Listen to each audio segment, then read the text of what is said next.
Hello, मेरा नाम है चंद्रहास। स्टडी स्मार्ट में आपका स्वागत है। आज हम देखेंगे 7 से 9 जुलाई की करंट अफेयर। कल की जो क्लास थी, कल मैंने आपको 100+ एमसीक्यूज़ का वीडियो दिया था पूरे जुलाई के फर्स्ट वीक का। अगर आपने नहीं देखा है तो जाकर के देख लीजिए, प्लेलिस्ट में वो शामिल कर दिया गया है।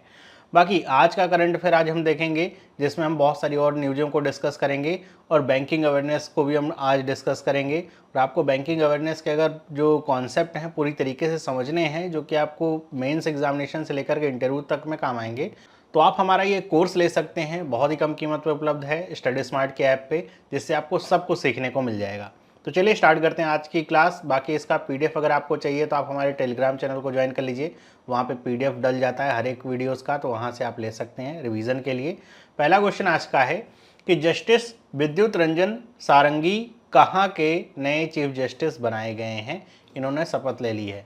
तो ये बने हैं 15वें chief justice Jharkhand high court के। ए वाला ऑप्शन करेक्ट है। एक और मैंने आपको इससे पहले बताया था 6 तारीख में कि जस्टिस शील नागू को बनाया गया है Punjab and Haryana high court का चीफ जस्टिस। अब ये झारखंड के हाई कोर्ट के चीफ जस्टिस बने हैं विद्युत रंजन सारंगी। आगे बढ़ते हैं। अगला सवाल है कि एनसीपीसीआर मतलब national commission for protection of child rights, तो इसने कौन से स्टेट को कि माइका माइंस को चाइल्ड लेबर फ्री घोषित कर दिया है। मतलब इस स्टेट में मौजूद जितनी भी माइका की खदान हैं उसमें कोई भी चाइल्ड लेबर नहीं हो रहा है। तो ये स्टेट है झारखंड। भारत में राजस्थान, आंध्र प्रदेश, झारखंड, बिहार में माइका की खदानें हैं। तो झारखंड में सबसे ज़्यादा हैं। उसमें भी गिरिडीह जैसे डिस्ट्रिक्ट में बहुत जो है चाइल्ड लेबर होता था। तो अब ये चाइल्ड लेबर फ्री कर दिया गया है झारखंड, ऐसी घोषणा करी गई है। इससे रिलेटेड कई सारी चीज़ें आपके एग्ज़ाम में आ सकती हैं, जैसे एनसीपीसीआर की फुल फॉर्म में पूछी जा सकती है कि national commission for protection of child rights है। और इसे कब बनाया गया था? 2007 में बनाया गया था। और आपको पता है, नाम से स्पष्ट है कि इसका काम क्या है कि चाइल्ड राइट्स के प्रोटेक्शन का काम इसका मेनली है। और भारत में जो चाइल्ड लेबर है, अगर मैं बात करूं चाइल्ड लेबर की, तो चाइल्ड लेबर का यहाँ पे मतलब क्या है, या फिर चाइल्ड लेबर में किसे इंक्लूड किया जाता है? तो चाइल्ड लेबर में 5 से 14 साल तक के जो बच्चे हैं उनको इंक्लूड किया जाता है कि वो चाइल्ड लेबर में आते हैं। मतलब 14 साल से नीचे के जो बच्चे हैं वो किसी भी तरह की किसी भी इंडस्ट्री में किसी भी प्रोसेस में काम नहीं कर सकते। उनका काम केवल पढ़ाई का होता है। और कुछ ऐसे, जैसे कुछ हैजार्डियस ऐसे जो व्यवसाय हो गए, जैसे ये पटाखे बनाने का हो गया या फिर लिकर वगैरह के बिजनेस हो गए, तो उसमें जो काम करने की उम्र है वो 18+ है। मतलब ये चीज़ें जान करके रखिए, आपसे पूछी जा सकती हैं एग्जाम में। चेयरमैन की बात करूं कि चेयरमैन कौन है इसमें एनसीपीसीआर के, तो ये हैं प्रियांक कानूनगो। और अगर हम माइका इंडस्ट्री की बात करें तो माइका सबसे ज़्यादा चाइना प्रोड्यूस करता है। भारत की जो रैंक है वो 6ठी से लेकर के 8वीं तक, मतलब प्रोडक्शन पे है, वो बढ़ती घटती रहती है। लेकिन चाइना बहुत लंबे समय से नंबर 1 पे ही बना हुआ है और फर्स्ट और सेकंड में काफ़ी अंतर है। तो ये आप ऐसे याद करके चल सकते हैं कि स्टैटिक ही है, मतलब चाइना ही रहेगा टॉप पे।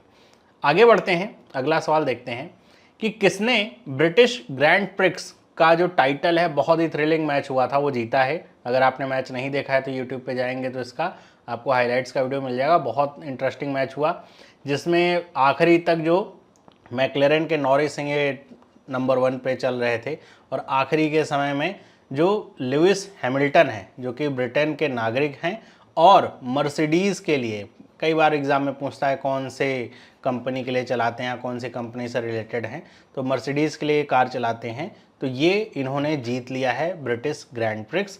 और जॉर्ज रसल भी मर्सिडीज के ही हैं, मतलब इनके साथ के ही हैं। तो और किसको हराया है? सेकंड नंबर पर रहते मैक्स वर्स्टेपन, तो ये सेकंड नंबर पे थे। तो ऐसे किसको हराया अब कई बार पूछ लिया जाता है, तो ये सेकंड नंबर पे आए थे, थर्ड नंबर पे नॉरिस चले गए थे। आगे बढ़ते हैं। लिखा हुआ है मसूद पेजेशकियन, ये बने हैं प्रेसिडेंट ऑफ, तो ये अभी ईरान में चुनाव हुआ था प्रेसिडेंट का, तो बी वाला ऑप्शन इसका सही है। तो मसूद पेजेशकियन को बनाया गया है वहाँ का नया प्रेसिडेंट, मतलब इलेक्ट होकर के आए हैं। सुधारवादी जो नेता हैं वो कहे जाते हैं। ईरान में जो इलेक्शन था वो तय नहीं था कि इस साल होगा, लेकिन इस साल क्यों हुआ इलेक्शन? क्योंकि मई 2024 में, अगर आपको याद होगा, कि ईरान के जो प्रेसिडेंट हैं इब्राहिम रईसी, इनका हेलीकॉप्टर क्रैश हो गया था और इनके साथ साथ जो फॉरेन मिनिस्टर थे उनकी भी उस हेलीकॉप्टर क्रैश में डेथ हो गई थी, जिसके बाद से वहाँ के जो वाइस प्रेसिडेंट थे वो एक्टिंग प्रेसिडेंट का काम कर रहे थे। अब नए इलेक्शन के बाद ये बन चुके हैं प्रेसिडेंट। लेकिन अगर हम ईरान की बात करें तो प्रेसिडेंट जैसा जो पद है, जो आपको लगेगा कि सबसे सर्वोच्च पद है, ऐसा नहीं है। ईरान में जो थियोक्रेटिक इस्लामिक रिपब्लिक है, मतलब थियोक्रेसी है। थियोक्रेसी का मतलब ऐसा शासन से होता है जहाँ पर जो सर्वोच्च पद पे नेता होता है वो एक धर्म से या धर्मगुरु होता है, वो सर्वोच्च पद पे होता है। तो वहाँ पर थियोक्रेसी है और वहाँ के जो सुप्रीम लीडर हैं वो हैं अली खामनेई, और इनका ही समझ लीजिए शासन चल रहा है। आखिरी में जो से है वो इन्हीं की ही है। मतलब ऐसा नहीं कि प्रेसिडेंट कोई रूल लाएंगे और वो खुद लागू करवा पाएंगे, या कोई नया नियम लाएंगे खुद लागू करवा पाएंगे। वो एक इन्फ्लुएंशियल पार्ट हो सकते हैं उस नियम कानून के लिए, लेकिन उस पर हामी भरना या उसे लागू करवाना वो सारे काम अली खामनेई का ही है। मतलब जो चाहेंगे ये वही होता है। कैपिटल क्या है ईरान की? तो ये है तेहरान। और करेंसी क्या है? तो ईरानियन रियाल। भारत और ईरान के रिश्ते काफ़ी समय से मजबूत हैं, बहुत अच्छे हैं, अभी से नहीं। हड़प्पा मोहनजोदड़ो के काल से ही भारत और ईरान के रिश्ते काफ़ी अच्छे हैं। इस बीच में फ़िलहाल थोड़ा सा ब्रेक आया, जैसे भारत जो है ईरान से क्रूड ऑयल का इंपोर्ट करता था, लेकिन यूएसए के सैंक्शन की वजह से वो अब बंद हो चुका है। अब ये कहा जा रहा है कि ये जो नए प्रेसिडेंट बने हैं ये कुछ अपनी मतलब वेस्ट से बातचीत वगैरह कुछ चलाएंगे, मतलब सुधारवादी नेता कहे जा रहे हैं, तो हो सकता है कुछ रास्ता उसका निकले। आगे बढ़ते हैं। मिनिस्ट्री ऑफ कल्चर ने कौन सा प्रोजेक्ट इनिशिएट किया हुआ है, किसके लिए? For the 46th world heritage committee meeting. ये वर्ल्ड हेरिटेज कमेटी वो यूनेस्को वाली जो मीटिंग है, जिसका मैंने आपको पहले भी करंट अफेयर में बता रखा है कि भारत में ये जो वर्ल्ड हेरिटेज कमेटी मीटिंग हो रही है ये पहली बार हो रही है, इसलिए काफ़ी इंपॉर्टेंट है, सवाल आ सकता है। और इसी को ध्यान में रखते हुए मिनिस्ट्री ऑफ कल्चर ने प्रोजेक्ट परी, बी वाला ऑप्शन इसका करेक्ट है, इसको इनिशिएट किया है। कब से स्टार्ट है ये? 21 जुलाई से। करंट अफेयर में बता रखा है पहले, 21 जुलाई से मीटिंग स्टार्ट हो रही है, तो उसको लेकर के इनिशिएटिव है। इसमें होगा क्या? तो इसमें जो भी पब्लिक प्लेसेस हैं, खाली जगह हैं, उन पे से जो भारत की डिफरेंट अलग अलग चित्रकारी वगैरह हैं वो करवाई जा रही हैं। इसमें पूरे भारत से लगभग 150 से भी ज़्यादा जो विजुअल आर्टिस्ट हैं पेंटिंग वगैरह बनाने के, वो आए हुए हैं और काम कर रहे हैं। जैसे ये एक लाइव, ये मतलब एक अभी प्रेजेंट की फ़ोटो है जो आपको लगाई गई है। अब यहाँ पर प्रोजेक्ट परी की अगर बात करें तो परी की फुल फॉर्म है पब्लिक आर्ट ऑफ इंडिया। मतलब भारत में जो आर्ट पाई जाती है उसका एक तरह से प्रदर्शन होगा। जो भी अलग अलग डेलीगेशन, मतलब अलग अलग देशों के डेलीगेशंस आएंगे या लोग आएंगे मीटिंग में भाग लेने के लिए, तो उनको पता चलेगा भारत में कितने डिफरेंट तरह की आर्ट्स हैं। तो इसको मिनिस्ट्री ऑफ कल्चर जो है का इनिशिएटिव है ये। और ये एग्जीक्यूट कौन कर रहा है? तो ये है ललित कला एकेडमी और उसके साथ national gallery of modern art. ये दोनों इंस्टीट्यूट इसको एग्जीक्यूट कर रहे हैं। और अगर हम इसमें बात करें कि कौन कौन सी पेंटिंग्स हैं, तो इसकी एक लिस्ट मैंने यहाँ पे रख दी है कि आप खुद से देख सकते हैं। जैसे कि आपको कोई अगर थंगका पेंटिंग कहाँ की है पूछा जाए तो आप बता सकते हैं सिक्किम लद्दाख की है, तो ये खुद से आप देख लीजिएगा, आपके लिए छोड़ दिया मैंने लिख करके, ताकि आपके पास ये इन्फॉर्मेशन रहे PDF के तौर पर। आगे बढ़ते हैं। ADB ने $60 मिलियन की एक डील है वो साइन करी है, किसके साथ? To expand women's access to housing loans in India. कि भारत में जो वुमेन्स हैं उनको हाउसिंग लोन मिल सके, चाहे वो सोल बोरोवर हों चाहे वो को बोरोवर हों, मतलब एक आदमी एक औरत ऐसे भी। तो उनमें वुमेन्स का पार्टिसिपेशन बढ़ाने के लिए $60 मिलियन जो है उसकी डील साइन हुई है। ADB ने करी, मतलब एशियन डेवलपमेंट बैंक ने करी है। किसके साथ? तो ये है AHFL, मतलब आधार हाउसिंग फाइनेंस लिमिटेड। AHFL वैसे भी जाना जाता है कि जो लो इनकम ग्रुप है उनको लोन देने के लिए काफ़ी जाना जाता है। इसका जो एवरेज टिकट साइज है वो 9 लाख रुपए का है, कि ऐसे लोगों को लोन देता है जो सेल्फ एम्प्लॉयड हैं या फिर जिनका जो एक रेगुलर किसी सेक्टर में काम नहीं कर रहे हैं, और उनको ये लोन देने का काम करेगा। तो ये भी इसीलिए फाइनेंसिंग उपलब्ध कराई जा रही है ADB के द्वारा, ताकि जो वुमेन पार्टिसिपेशन है लोन देने में वो बढ़ सके। इसके साथ साथ जो लो इनकम ग्रुप है वो भी लोन ले सके। और ये जो लोन है ये कैसा है? तो ये लिखा हुआ है it is a non convertible debentures financing agreement है। ये क्या मतलब है नॉन कन्वर्टेबल डिवेंचर का? पढ़ तो लेते हैं, समझ में आता नहीं, अभी समझाता हूँ मैं। इसमें होगा क्या, मैंने बताया कि to provide housing loan to women, कि वो औरतों को लोन मिलेगा, and address the shortage of financing in the low income and affordable housing segment in India, कि लो इनकम और अफोर्डेबल हाउसिंग सेगमेंट जो है उसमें जो शॉर्टेज है, लोगों को लोन नहीं मिल पा रहा है घर लेने के लिए, इतना पैसा किसी के पास होता नहीं है ऐसे अगर लो इनकम की बात करें, लेकिन थोड़ा थोड़ा पैसा कमाते हैं लोग, लेकिन जब लोन मिल जाए तो अच्छा रहता है। तो इस तरह की सुविधा अब AHFL देगा। इसमें भी एक टर्म है कि इसमें का at least half of will be deployed in the states of Bihar, Chhattisgarh, Jharkhand, Madhya Pradesh, Orissa, Rajasthan, Uttar Pradesh and West Bengal, कि जो ये $60 मिलियन का जो फंड मिलेगा IDB से, उसका आधा मतलब $30 मिलियन ये इन स्टेट्स में ही डिप्लॉय किया जाएगा, और बाकी का जो बचा आधा है वो पूरे इंडिया में कहीं भी डिप्लॉय करिए, ऐसी वहाँ पे टर्म एंड कंडीशन रखी गई है। इसमें जो $30 मिलियन है वो अभी दे दिया गया है, बाकी के लिए जो है बात हो रही है। अब यहाँ पे अगर हम बात करें जो नॉन कन्वर्टेबल डिबेंचर की है, तो देखिए दो चीज़ें होती हैं, एक होता है शेयर, एक होता है डिबेंचर, इसी में लोग कन्फ्यूज रहते हैं। तो शेयर जो होता है वो क्या प्रेजेंट करता है, रिप्रेजेंट करता है, वो इक्विटी कैपिटल रिप्रेजेंट करता है। मतलब आप किसी कंपनी के अगर शेयर खरीद रहे हैं तो आप उसकी हिस्सेदार बन रहे हैं, हिस्सेदारी खरीद रहे हैं। तो अगर वो कंपनी प्रॉफिट में जा रही है तो आपको प्रॉफिट का एक हिस्सा मिलता है, तो वो शेयर वाला चीज़ है। वहीं अगर बात करें डिबेंचर की, तो डिबेंचर का मतलब क्या है कि ये डेट कैपिटल को रिप्रेजेंट करता है, कि मतलब अगर आपने अगर किसी को ऐसा है कि अच्छा डिबेंचर दिया हुआ है या फिर ऐसा लिया हुआ है, तो इसका मतलब ये है कि आपने एक फिक्स्ड अमाउंट जो है या फिक्स्ड इंटरेस्ट रेट पे एक अमाउंट लोन पे लिया हुआ है। इसका मतलब वो व्यक्ति जब डिबेंचर प्रस्तुत करेगा तो आपको पैसा लौटाना पड़ेगा, डिपेंड नहीं करता कि आपकी कंपनी प्रॉफिट में है कि लॉस में है। शेयर के केस में तो ये है कि जब प्रॉफिट होगा तो उसी में से हिस्सेदारी मिलेगी, लॉस में तो ऐसा है नहीं। लॉस में आप कह सकते हैं कि हमारी कंपनी लॉस में, तो प्रॉफिट का हिस्सेदार हम कैसे बनाएंगे आपको। लेकिन डिबेंचर तो यह है कि ये फिक्स इनकम मिलती रहेगी जो भी कंपनी होगी या लोन दे रही है। तो ये लिखा हुआ गया, investor earns a fixed interest on interest rate debentures. तो मतलब डिबेंचर पे उनको फिक्स्ड अमाउंट मिलता रहेगा, ये बात फिक्स होती है। लिखा हुआ है कि अ नॉन कन्वर्टेबल डिबेंचर का मतलब क्या है, it can not be converted into ownership shares of the company. मतलब नॉन कन्वर्टेबल देने का ये मतलब है कि मान लीजिए डेट ना दे पा रहे हैं, या फिर हम यही समझ लीजिए मान लीजिए डेट नहीं दे पा रहे हैं, तो ऐसा नहीं होगा कि वो जो कंपनी है जिसने लोन दिया हुआ है, इस केस में जैसे ADB है, तो ये नहीं कहेगा कि हमको इसके बदले में शेयर दे दो अपनी कंपनी के, और वो भी ओनरशिप वाले शेयर दे दो, जिससे वो कंपनी का हिस्सेदार बन जाए या फिर एक बड़ा शेयर धारक बन जाए, फिर ओनर भी बन जाए अगर बहुत ज़्यादा लोन वहाँ पे अमाउंट हो। तो कन्वर्ट नहीं हो सकते, डिबेंचर के डिबेंचर ही रहेंगे। और नॉन कन्वर्टेबल कई बार जो लोन लेने वाला होता है ना, उसके लिए भी फ़ायदेमंद ऐसे रहते हैं कि जैसे नॉन कन्वर्टेबल होने का मतलब ये रहेगा, कई बार कंपनियां ऐसे करती हैं कि डिबेंचर ले लेती हैं, उसके बाद लोन नहीं दे पाती हैं, तो उसी के जितना रहता है अमाउंट लोन का, उसी के सापेक्ष में शेयर्स इशू कर देती हैं। मान लीजिए आपने 10 करोड़ का लोन लिया हुआ है और उसमें से 5 करोड़ नहीं दे पा रहे हैं, तो कंपनी क्या करे, हम पैसा तो अभी नहीं दे पा रहे हैं, आप क्या कर सकते हैं, अपने डिबेंचर को शेयर में कन्वर्ट कर दिए, आपको 5 करोड़ के हम शेयर दे देंगे, तो जब भी आपको शेयर रहेगा, जब भी प्रॉफिट होगा तो एक हिस्सा आपको मिलता रहेगा, और अगर कीमत बढ़ गई हमारे शेयर्स की तो आप वैसे भी मुनाफा कमा सकते हैं बेच करके। तो वो होता है कन्वर्टेबल डिबेंचर्स, और ये नॉन कन्वर्टेबल, ये कन्वर्ट नहीं हो सकता शेयर्स में। आगे बढ़ते हैं। DRDO ने देश में ही बना हुआ, डिज़ाइन और डेवलप किया हुआ लाइट टैंक है, उसको अनवील किया है। लाइट टैंक को अनवील किया है, अभी ये इंडियन आर्मी में शामिल नहीं हुआ है, अभी इसकी टेस्टिंग की शुरुआत होगी, टेस्टिंग पे भी शुरू नहीं हुई है, टेस्टिंग की भी शुरुआत होगी। आपको बताना इसका नाम क्या है, तो इसका नाम है जोरावर, डी और ऑप्शन इसका करेक्ट है। खतरनाक सा नाम रखा गया है। ये लाइट टैंक है। लाइट टैंक का मतलब यहाँ पे है कि टैंक का जो वजन होगा वो नॉर्मल जो टैंक्स होते हैं उनसे काफ़ी हल्का होगा।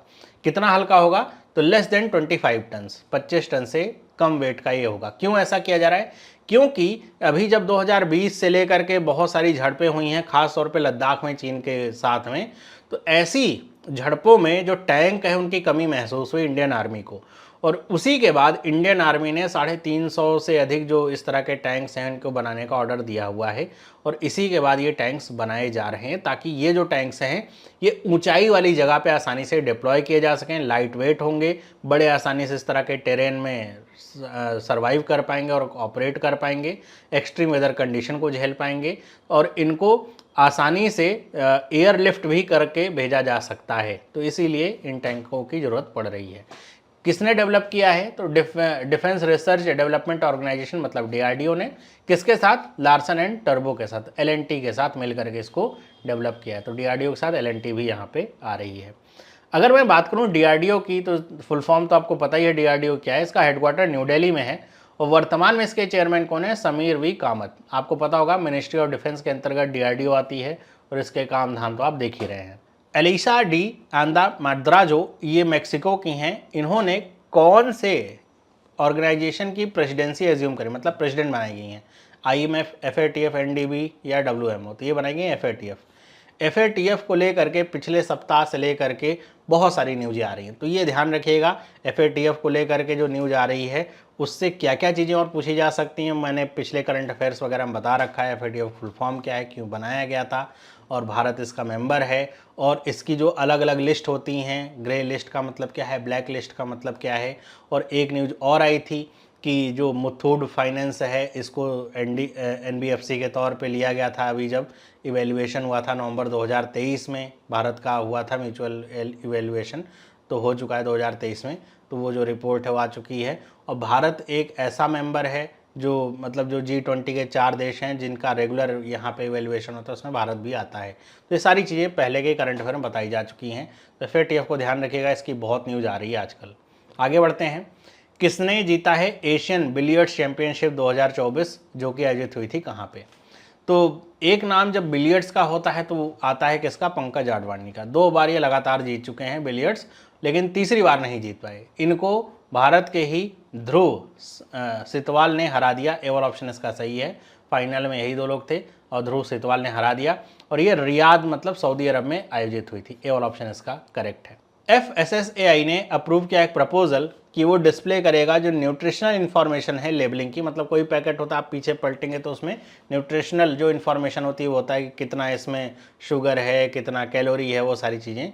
तो ये जो न्यूट्रिशनल इन्फॉर्मेशन होगी कि उसमें कितना टोटल शुगर है, कितना टोटल सैचुरेटेड फैट है, इनको बोल्ड लेटर में और बिगर फॉन्ट में शो करेंगे। मतलब जो बाकी के न्यूट्रिशनल होते हैं कि भाई उसमें कि प्रोटीन कितना है और ये कितना है, वो वैसे जो होते हैं उसमें total sugar, total saturated fat और एक और चीज़ है, ये 3 चीज़ें जो होंगी उनको बोल्ड में और बाकियों से थोड़ा बड़े लेटर में यहाँ पे प्रदर्शित किया जाएगा। क्यों? क्योंकि अगर ये चीज़ें ज़्यादा होती हैं तो वो जो खाद्य पदार्थ है उस सेहत के लिहाज से काफ़ी खराब माना जाता है। तो ये जो तीसरी चीज़ है वो कौन सी है? तो वो है सॉल्ट।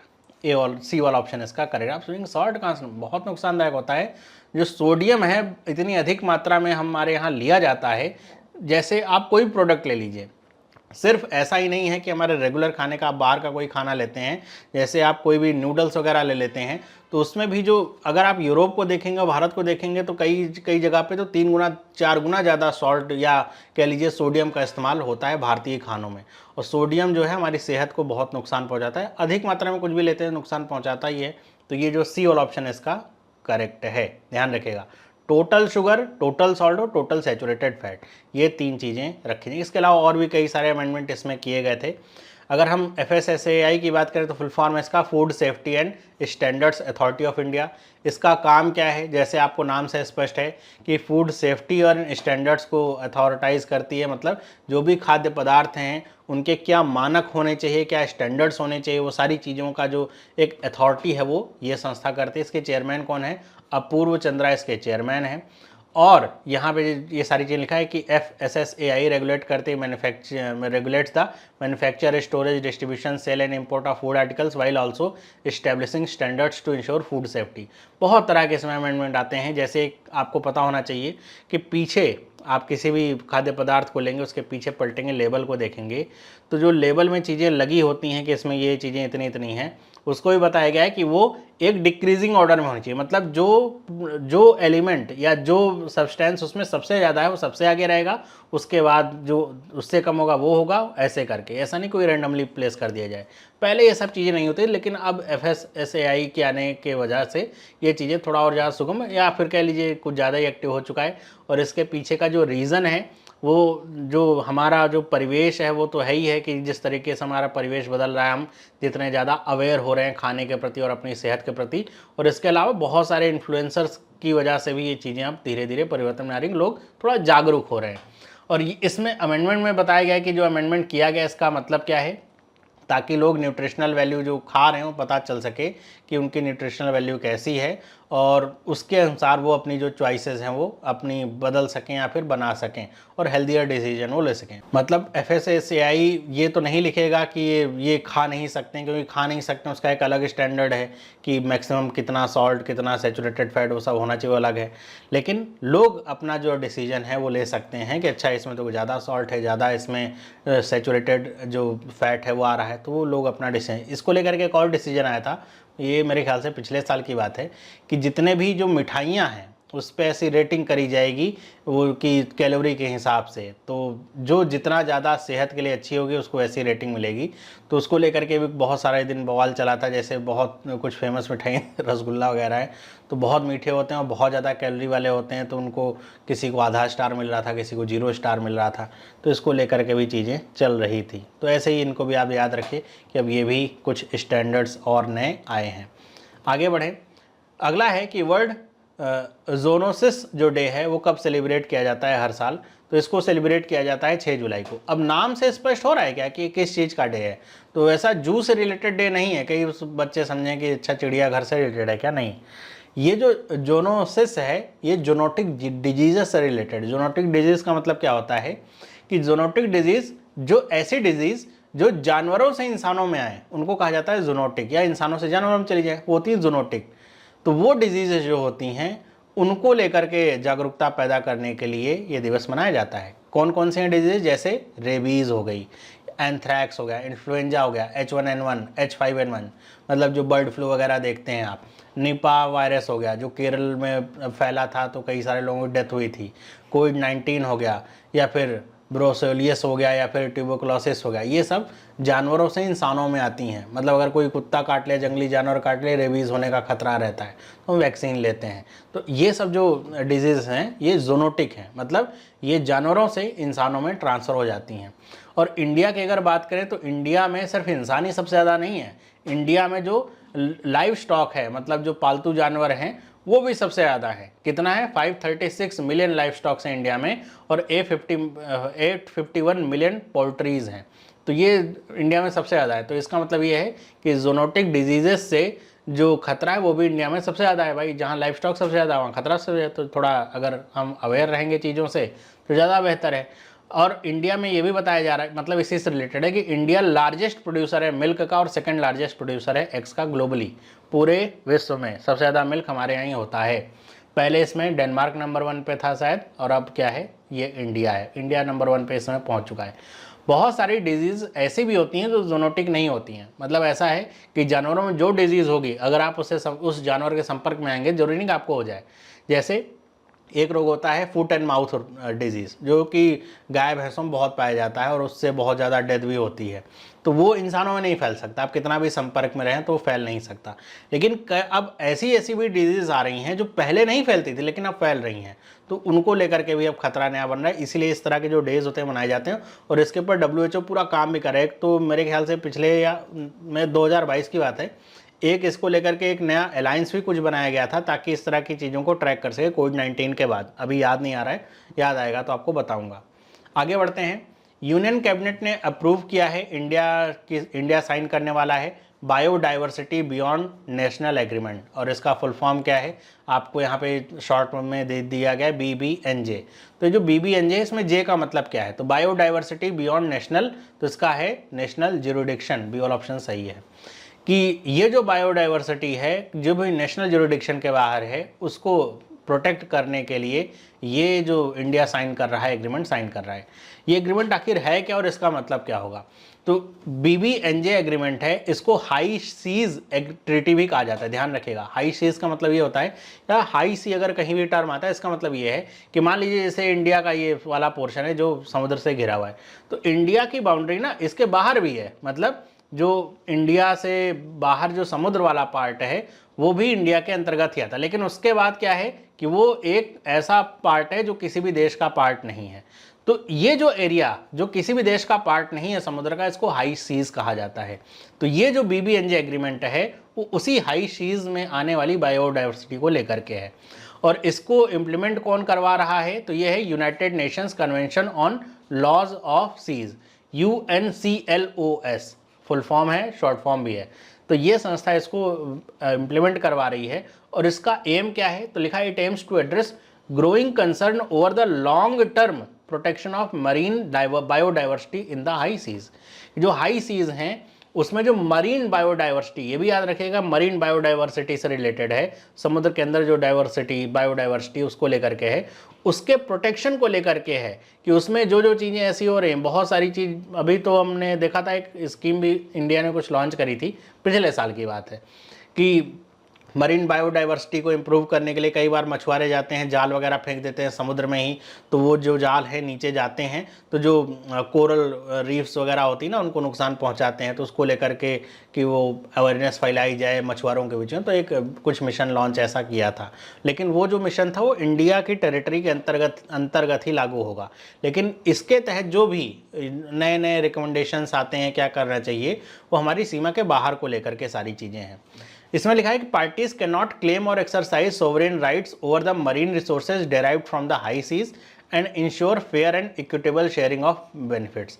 कि जो पार्टीज हैं जो हाई सीज में उनको मिल रहा है, जो भी रिसोर्स मिल रहा है, मरीन रिसोर्स मिल रहा है, मिनरल्स मिल रहे हैं, बहुत सारी चीज़ें, तो उसके ऊपर वो क्लेम नहीं कर सकती हैं या फिर कोई उसके ऊपर सोवरेन राइट नहीं कर सकती हैं। ये बात चाइना को भी खैर समझानी पड़ेगी, क्योंकि चाइना को लगता है उसके आसपास की सारी चीज़ें बस उसी की हैं, तो वो क्लेम नहीं कर सकती इस ट्रीटी में आने के बाद, ऐसा कहा जा रहा है। और जो भी मिल रहा है उसको इक्विटेबल शेयरिंग के आधार पे देखना पड़ेगा कि वो बराबर रूप से बांटा जाए। इसका जो साइनिंग अथॉरिटी होंगे या कौन साइन करेगा, तो भारत के डॉक्टर जितेंद्र सिंह हैं, जो कि honourable minister of state independent charge ministry of earth sciences के, तो वो साइन करेंगे इस ट्रीटी के ऊपर। और आपको पता है जितेंद्र सिंह के पास सिर्फ एक मंत्रालय नहीं, बहुत सारे मंत्रालय हैं, तो इस तरह की न्यूज़ आती रहेंगे तो मंत्रालय के बारे में आपको पता चलता रहेगा। तो ये समझ में आ गया कि मरीन बायोडाइवर्सिटी जो भारत के ज्यूरिडिक्शन से या किसी भी देश के ज्यूरिडिक्शन से बाहर हो रही है, उसको प्रोटेक्ट करने के लिए ट्रीटी साइन करवाई जा रही है। और अगर हम बात करें इसमें, तो टोटल अभी तक 91 कंट्रीज़ जो हैं वो साइन कर चुके हैं, अभी भारत भी साइन करेगा इस पर, और 8 पार्टीज़ हैव रेटिफाइड इट, मतलब इसकी पुष्टि कर दी है इसमें। और ये जो BBNJ एग्रीमेंट है, ये थर्ड इम्प्लीमेंटेशन होगा UNCLOS के बिहाफ पे, और अगर जब ये फोर्स में आ जाएगा तो इससे पहले 2 और एग्रीमेंट हो चुके हैं। एक है द 1994 पार्ट 11 इम्प्लीमेंटेशन एग्रीमेंट, ये किस लिए है, which addresses the exploration and extraction of mineral resources in the international seabed area.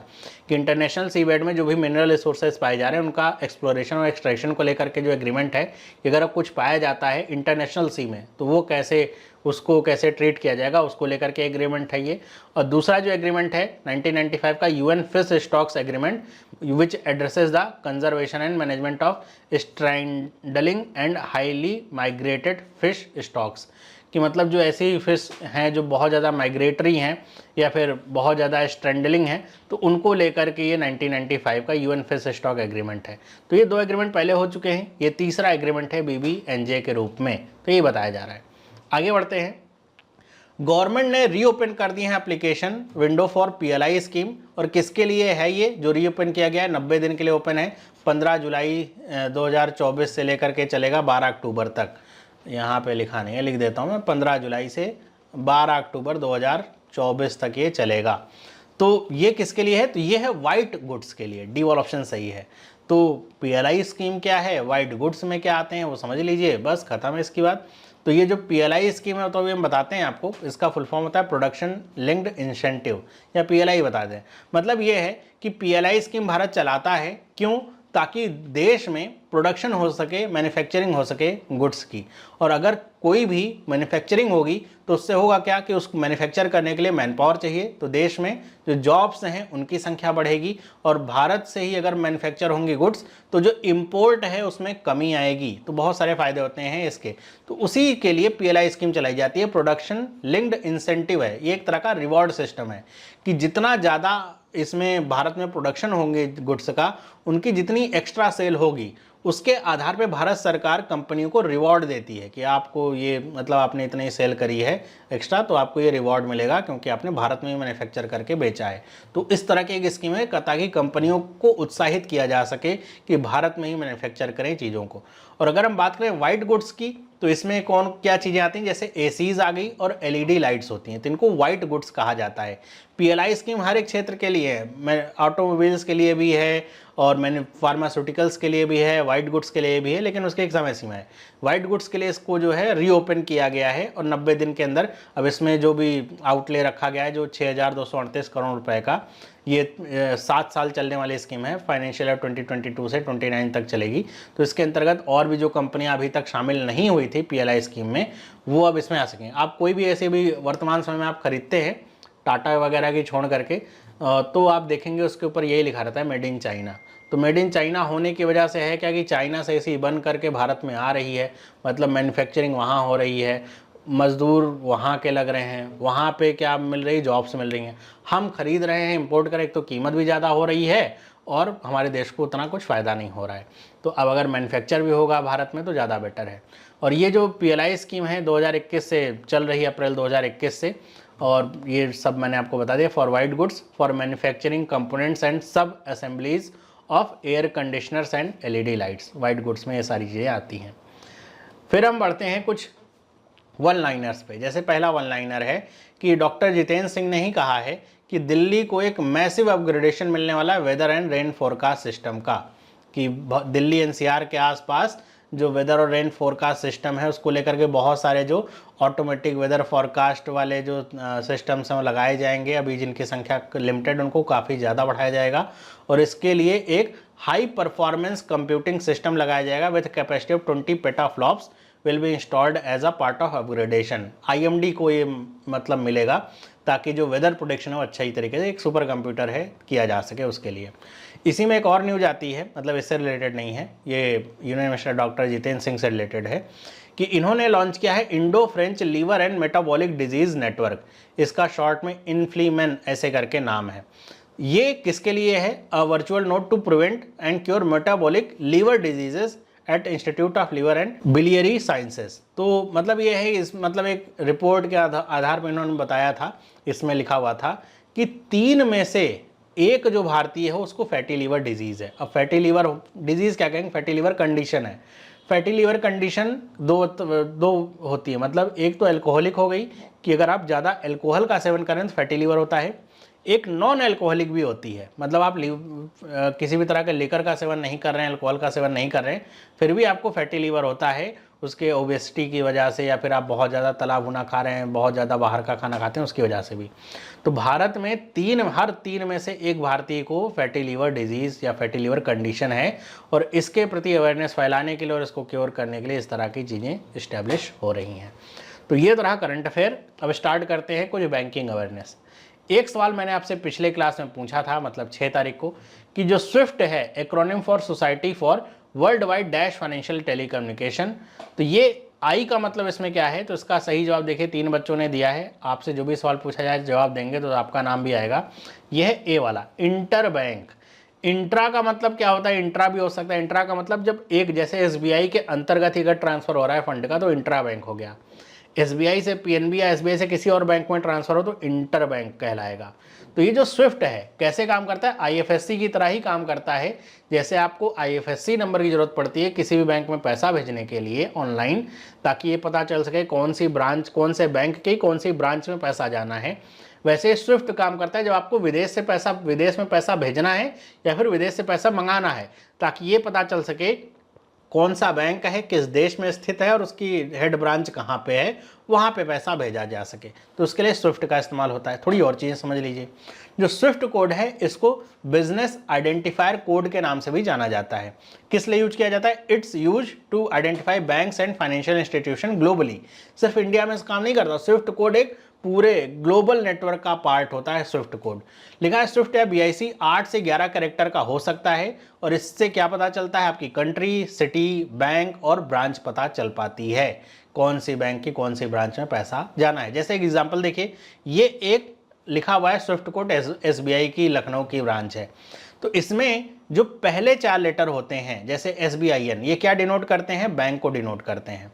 जो अगले 2 लेटर होते हैं, नेक्स्ट 2 लेटर्स, वो क्या रिप्रेजेंट करते हैं? कंट्री को, कौन सी कंट्री में वो बैंक स्थित है। अगले जो 2 कैरेक्टर होते हैं क्या लोकेट करते हैं? कि उसकी जो मेन ऑफिस है वो कहाँ पे है, कौन सी उसकी मेन ऑफिस है। और ये याद रखिएगा, ये जो अगले 2 हैं, ये जो नंबर हैं ये 0 से 9 भी हो सकते हैं और ए से जेड भी हो सकते हैं। मतलब ऐसा नहीं कि इसमें केवल लेटर्स ही होंगे, ये ऐसा भी हो सकता है B0 B1 हो जाए, ऐसा। मतलब एक एग्जाम्पल बता रहा हूँ। और अगले जो 3 डिजिट्स हैं वो क्या आइडेंटिफाई करते हैं, स्पेसिफिक ब्रांच को आइडेंटिफाई करते हैं। और स्पेसिफिक ब्रांच भी 0 से 9 भी हो सकती है और A से Z भी हो सकती है, या फिर इनका कॉम्बिनेशन हो सकती है। जैसे SBI में ही देखेंगे 157 है, एक है T01 भी है। तो T01 का मतलब क्या हो गया, इसमें लेटर भी आ रहा है और कुछ नंबर भी आ रहे हैं, तो ऐसे भी हो सकता है। तो ये आखिरी का जो 3 डिजिट होगा ये क्या डिफाइन करेगा, कौन सी ब्रांच में पैसा जा रहा है। तो ये ऐसे होता है स्विफ्ट कोड का काम, और इसके हर एक लेटर का क्या मतलब है आपको पता होना चाहिए। आगे बढ़ते हैं, आज का कुछ देखते हैं। जैसे लिखा हुआ है कि जो कॉइन्स हैं इंडिया में मिंट किए जाते हैं वो SPMCIL के द्वारा मिंट किए जाते हैं। इसकी 4 जो है यहाँ पे मिंटिंग लोकेशंस होती हैं। अब ये 4 मिंटिंग लोकेशंस कौन कौन सी हैं, एक तो मुंबई में है, एक हैदराबाद में है, एक कोलकाता में है। अगली जो है चौथी वाली वो कहाँ पे है, तो जो कॉइन मिंट होती है जो अगली है वो कहाँ पे है, नोएडा में है। डी वाला ऑप्शन इसका करेक्ट है। और आपको पता है नोएडा ये कैपिटल में इसलिए लिखा हुआ है क्योंकि नोएडा एक एक्रोनिम है किसका, new Okhla industrial development authority, है ना। तो ये नाम बहुत बड़ा सा है, शॉर्ट में करके नोएडा रखा गया है। और आपको पता होना चाहिए कि हर एक मिंट की अपनी पहचान होती है। जैसे कोई भी कॉइन अगर मुंबई में मिंट हुआ है तो उसमें M लेटर होता है। मतलब ऐसे कॉइन होगा जिसमें ऊपर जो भी डिनोमिनेशन होगा वो लिखा होगा और नीचे ऐसे M लिखा होगा छोटा सा। और अगर वो हैदराबाद में हुआ है तो वो कैसा बना होगा, उसमें एक स्टार सा बना होगा, वो हैदराबाद का होगा। अगर वो नोएडा का कॉइन है तो उसमें क्या होगा, एक डॉट सा होगा। और अगर वो कोलकाता का कॉइन है तो उसमें कोई मार्क नहीं होता है, नो मार्क होता है, उसमें किसी तरह का मार्क नहीं, मतलब वो कोलकाता में मिंट हुआ है। तो ये पहचान भी होती है, एग्जाम में पूछी भी जा सकती है, आपको पता होना चाहिए। अगला सवाल है, as per dash of Reserve Bank of India Act 1934 the bank is liable to pay the value of bank note. कि रिजर्व बैंक ऑफ इंडिया के कौन से एक्ट के तहत बैंक जो होते हैं लाइबल होते हैं जो भी बैंक नोट है उसकी वैल्यू पे करने के लिए। मतलब अगर आप लेकर के जाएं 500 रुपए की नोट बैंक में रखें तो बैंक ये नहीं कह सकता हम नहीं ले सकते, ये नहीं हमारी मर्जी नहीं लेंगे। इसीलिए तो नोट पे क्या लिखा होता है, आई प्रॉमिस टू पे। इसको ऐसे ही पूछा जा सकता है, आई प्रॉमिस टू पे वाली जो बात है वो कौन से एक्ट के तहत जो है लागू होती है। तो ये है सेक्शन 26, याद रखिएगा, पूछा जा सकता है। सेक्शन 26 के तहत ये बात लागू होती है कि जो भी बैंक नोट प्रेजेंट करी जाएगी बैंक के लिए तो लायबल होता है बैंक उसके लिए पेमेंट करने की या फिर उसको एक्सेप्ट करने के लिए। नेक्स्ट बात करते हैं, लिखा हुआ in terms of section 24 of the reserve Bank of India Act 1934 RBI can issue bank notes of any denominational value not exceeding. कि आरबीआई, एक तो ये भी सवाल पूछा जाता है जैसे क्या 10 रुपए की नोट है या 20 रुपए की नोट है तो क्या आरबीआई 15 रुपए की नोट इशू कर सकता है? हाँ बिल्कुल कर सकता है। क्या आरबीआई 16 रुपए की नोट इशू कर सकता है? हाँ कर सकता है। तो आरबीआई कह रहा है कि कोई भी डिनोमिनेशनल वैल्यू की नोट इशू कर सकता है, लेकिन वो नोट की जो वैल्यू है वो किससे ज़्यादा नहीं होनी चाहिए। मतलब अगर ऐसे पूछा जाए कि सबसे ज़्यादा जो बड़ी नोट है आरबीआई कौन से इशू कर सकता है तो वो है 10,000 रुपये की। याद रखिएगा, एक बार इशू भी करी गई थी, आज़ादी से पहले की बात है, ये इशू करी गई थी। वैसे अगर किसी भी देश में जितनी बड़ी नंबर में करेंसीज होंगी, नोट्स होंगी, मतलब वहाँ पर भ्रष्टाचार, महंगाई वो ज़्यादा ही है। जैसे आप जिम्बाब्वे वगैरह की अगर बात करें तो मेरे ख्याल से अब है कि नहीं है अंदाज़ा नहीं है, मैं 2-3 साल पहले की बात कर रहा हूँ, 4 साल की। जिम्बाब्वे वगैरह में तो इतनी बड़ी बड़ी नोटें हुआ करती थी, मतलब लाख करोड़ रुपए की ऐसा नोट, उसमें एक एक नोट में करोड़ों रुपए की नोट थी और उससे मिलता क्या था, एक चाय भी नहीं खरीद सकते थे आप। तो वो महंगाई का वहाँ पे चरम था। तो ऐसे तो 10,000 से ज़्यादा बड़ी नोट इंडिया में इशू नहीं करी जा सकती। करना है तो सरकार को प्रावधान कुछ चेंज करना पड़ेगा, एक्ट को चेंज करना पड़ेगा, तब हो सकता है। भारत में आपको पता होगा 2000 की जो नोट है उसकी प्रिंटिंग बंद हो चुकी है सर्कुलेशन से। मतलब सर्कुलेशन में तो खैर वो अभी ऐसे चल रहा है कि उसको सर्कुलेशन से बाहर किया जा रहा है, पूरी तरीके से बाहर हो जाएगी।